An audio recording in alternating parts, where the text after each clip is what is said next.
I checked into a motel for views and woke up in a room that shouldn't exist, with someone knocking from inside the closet I never opened.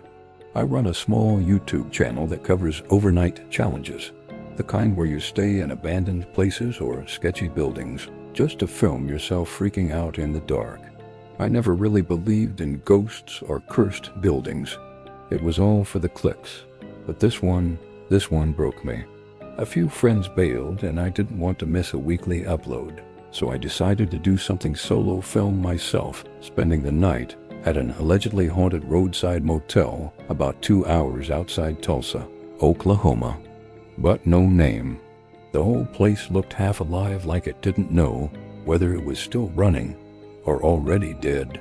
The lobby was dark, but a bell on the counter worked when I hit it. A woman eventually appeared from the back, no smile, no words, just slid a key toward me like she was handing over a warning. Locals said it had been shut down years ago after a string of weird disappearances. Naturally, that made it perfect for views. It was a last-minute trip. I found the place just off a forgotten stretch of Route 64. The neon sign buzzed faintly with the word vacancy, room 11. That number still makes my stomach tighten. I made jokes, exaggerated noises, pretended to be scared when the ice machine groaned from the hall. Knock, knock, knock. Pause. I don't know, maybe it creeped me out subconsciously. It had no handle, just a thin seam where the doors met. Then again. I laughed nervously for the camera. Oh cool, now we've got a ghost roommate. But the laugh didn't feel right. My voice cracked in the middle. Typical stuff. But when I checked the SD card on my laptop, the entire file was blank, just static, and then a few seconds of black screen with what looked like faint breathing. The knocks stopped as I got close. I pressed my ear against the door. I was starting to get that crawling feeling on my skin, like the walls were watching me. No language, just breathy syllables like someone trying to form words with broken lungs. Just cold, unfinished concrete stretching in every direction, lit by that ugly yellow bulb in my ceiling. It wasn't cold, but I could see my breath. I chalked it up to nerves, maybe paranoia. The lights flickered and died. I started filming again with the handheld and tried to salvage the night with a few fake paranormal bits. Flashlight pointed at the closet and stayed there until morning. I set up my gear, GoPro on the nightstand, handheld for vlogging, lav mic on my hoodie. Everything was fine for the first couple hours. Screw the video. I didn't care anymore. I opened the door to the hallway. Then, around 2:13, my GoPro stopped recording. No big deal. I figured the battery died, even though I'd fully charged it. I shut the laptop. Then came the knocking. No sign, no motel. Just dirt and trees, like it was never there. Not from the door, from inside the closet. It wasn't loud, just soft, steady. The thing is, I never opened that closet when I arrived. I always check closets. Always, but this one. I must have fallen asleep at some point because when I opened my eyes, the closet was open. I approached it slowly. Silence. Then, right against the wood, I heard whispering. I threw the door open. Nothing. Just empty space, a few hangers, a dusty Bible on the floor. But the whispering didn't stop. It moved to the bathroom. That's when I grabbed my bag, my camera, and my keys. But there was no hallway, just concrete. Like the building ended at my door. No rooms, no lobby. I slammed the door and backed away. Dark. Then from the closet. Knock, knock, knock. My phone didn't work. No signal, no Wi-Fi. Even the time stamp was gone, just said 0 o'clock. I curled up on the bed. Only. Morning never came. There was no sunrise. The light never changed. And empty, I ran. I opened the door again, and this time there was a hallway. The lobby, cars, daylight, everything was back. I didn't even check out. I just left. Here's the part that still messes with me. When I tried to return a week later with friends, that whole strip of road was overgrown, but I still have the room key. And sometimes late at night, I hear knocking from inside my closet.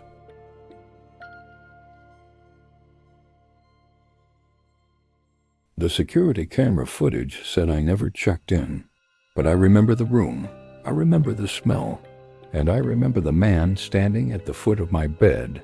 I didn't even care where, as long as it had a door that locked and running water. I'd been driving for 10 hours straight and couldn't keep my eyes open. That's when I saw the sign, "Rest Easy, Motor Inn." The letters were chipped, a few of them dangling by wires, but the vacancy light was on. Just standing there, hands at his sides, staring straight down at me.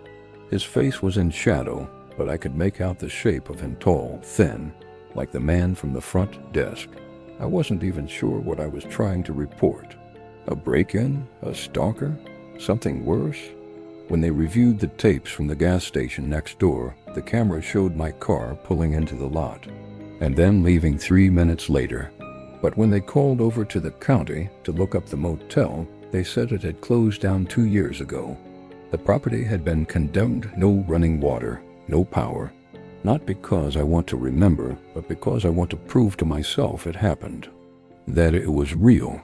But sometimes, late at night, I hear the click of a rotary phone behind me.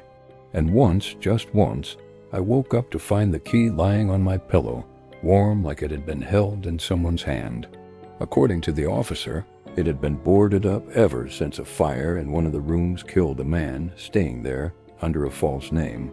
I shut my eye and stayed as still as I could, heart pounding so hard I felt it in my throat.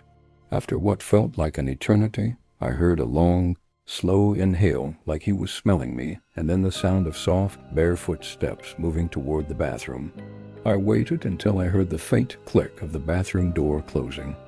Then I leapt out of bed, grabbed my backpack, and ran outside in bare feet, sprinting to my car without even locking the motel door behind me. I pulled in and noticed only one other car in the lot, an old, rust-colored station wagon parked sideways across 2 spaces. I could hear the faint buzz of static coming from the speakers even though the radio was off. I looked up toward the room and the door was shut. Lights off, silent, like no one had ever been there. I sat in my car until the sky began to lighten, then sped off the moment the engine caught, tires screeching across gravel. The front office lights were off, but when I walked up to the window, a man inside looked up like he'd been waiting the whole time. He was tall, almost too tall for the room behind him, and thin like a wire-frame mannequin, with skin that looked waxy under the flickering fluorescent light. He didn't say much, just slid the guest book toward me without asking for ID or payment. I remember writing my name, checking the date, and taking the key he offered. Room 6. It was supposed to be a quick overnight stay, just one night at a cheap place near the highway, on my way to a conference 3 states over. I remembered the key was an actual key, not a card with a plastic tag that smelled faintly of mold. The door opened with a dry creak, and inside was exactly what you'd expect. Musty curtains, a bed with a dent in the middle, a rotary phone that probably hadn't worked since the 80s, and carpet so rough it could have filed down your feet. But I was exhausted and barely conscious. I set my backpack on the dresser, plugged my phone into a wall outlet that sparked slightly, and lay on the bed without even turning off the light. The motel had 1 row of rooms facing the cracked parking lot, and mine was second to last on the left. Somewhere around 2 a.m., I woke up not because of a sound, but because of a presence. You know that eerie sixth sense when you feel someone is watching you before you even open your eyes? That's what hit me. I stayed perfectly still, pretending to be asleep, and slowly adjusted my breathing so it wouldn't give me away. The room was dead quiet, except for the hum of the overhead fan. I cracked one eye open. There was a man standing at the foot of the bed. He wasn't moving, but my car wouldn't start. The lights flickered on, then off, then on again. When I got to the next town over, I went to the police station. I insisted they pull security footage, prove I was there. I even gave them the exact time I checked in. No one ever exited the vehicle. I still have the room key. I keep it in a drawer next to my bed.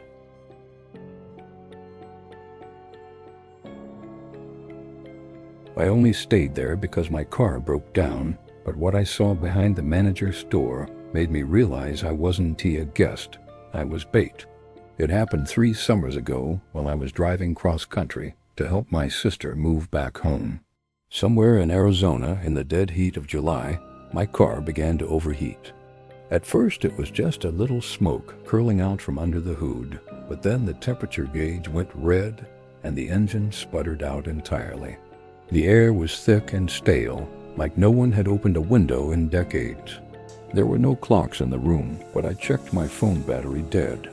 What woke me wasn't a sound, but the feeling that someone had just been in the room and left.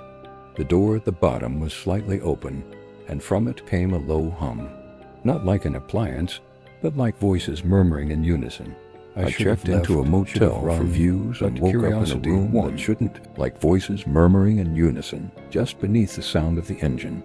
I crept down, each step colder than the last, until I reached the bottom and peeked inside. The kind of instinct you can't shake, like walking into a room and sensing eyes on your back. The air felt colder, and the doorknob to the bathroom was gently swinging as if it had just been touched. I bolted up the stairs, out the door, and into the dark without thinking. I ran straight down the highway, not stopping until I saw headlights, and flagged down a trucker who drove me 20 miles to a diner with cell service. When I told the sheriff, he took down the information, but when they went back the next day, there was no motel, just a crumbling foundation and weeds. I stood slowly and crept toward the door, trying not to make the floorboards creak, and when I opened it, nothing was there, just the same cracked tile and rust-stained sink. But the mirror was different. The smudge had spread. Now it looked like 2 words, "Help me." The bed was sunken in the middle, the carpet was stiff with dust, and the bathroom mirror had something smeared in the bottom corner faint, like fingerprints trying to spell something. I grabbed my suitcase, opened the front door, and was about to leave when I realized I had no ride, no phone, and it was pitch black outside. The road was empty, no lights, no moon, just blackness. I turned back toward the front office to demand a phone or a ride something. But when I got there, the lights were out. I knocked on the door. No answer. I knocked harder, and the door creaked open just a little. I pushed it further and stepped inside. I chalked it up to nerves and heat exhaustion. I just needed rest, I told myself. I locked the door, set my phone on the nightstand, and lay on the bed fully clothed, shoes and all, intending to just close my eyes for a few minutes before figuring out a plan. And each one had a figure lying completely still, covered in a sheet, except for the head. They weren't asleep. They weren't breathing. And on the wall above them was a massive board, covered in Polaroid photos, pictures of people, guests, all labeled by room number and date. The most recent photo was me. Room 5, tonight's date. I pulled off to the side of a deserted stretch of highway with no signal and no other cars in sight, only to realize my charger had fried earlier that day and my phone was on its last 5%. I looked around and spotted a faded sign down the road, one of those old wooden motel signs where most of the letters had chipped away.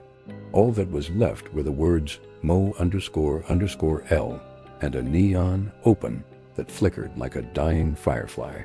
I walked a half-mile or so in that dry heat, dragging my suitcase behind me, sweating through my shirt, and already regretting every decision I'd made that day. The motel itself looked like it had been built in the 60s and never renovated once. It had only 8 rooms, all lined up in a single row facing the road. The air was still, no sound of cars, no wind, not even the buzz of insects. I stepped into the office and was greeted by a sickly, sweet smell like rotting flowers mixed with bleach. The lobby had a single desk, a stack of old newspapers from years ago, and behind the counter stood a man in his 50s with skin like wax paper and a too wide smile. He didn't ask for ID, didn't even ask my name, just handed me a key with a wooden tag that said Room 5 and told me the vending machine in the back was out of order. When I asked about Wi-Fi or calling a tow, he said there was no service that far out and that the nearest garage was 40 miles east. I didn't have much choice, so I nodded and headed to the room. Room 5 was exactly what you'd expect from a roadside motel that looked abandoned from the outside. It must have been around 1 o'clock a.m. when I woke up. That was it. I was done. There were stairs behind the counter, narrow ones. I'd assumed the place was one story, but apparently there was a basement or a lower level. It was a large room lined with rows of beds, medical, like in an asylum. I didn't wait, but I still have that key. Room 5. It's in my glove box now, and every once in a while I hear a faint buzzing from it.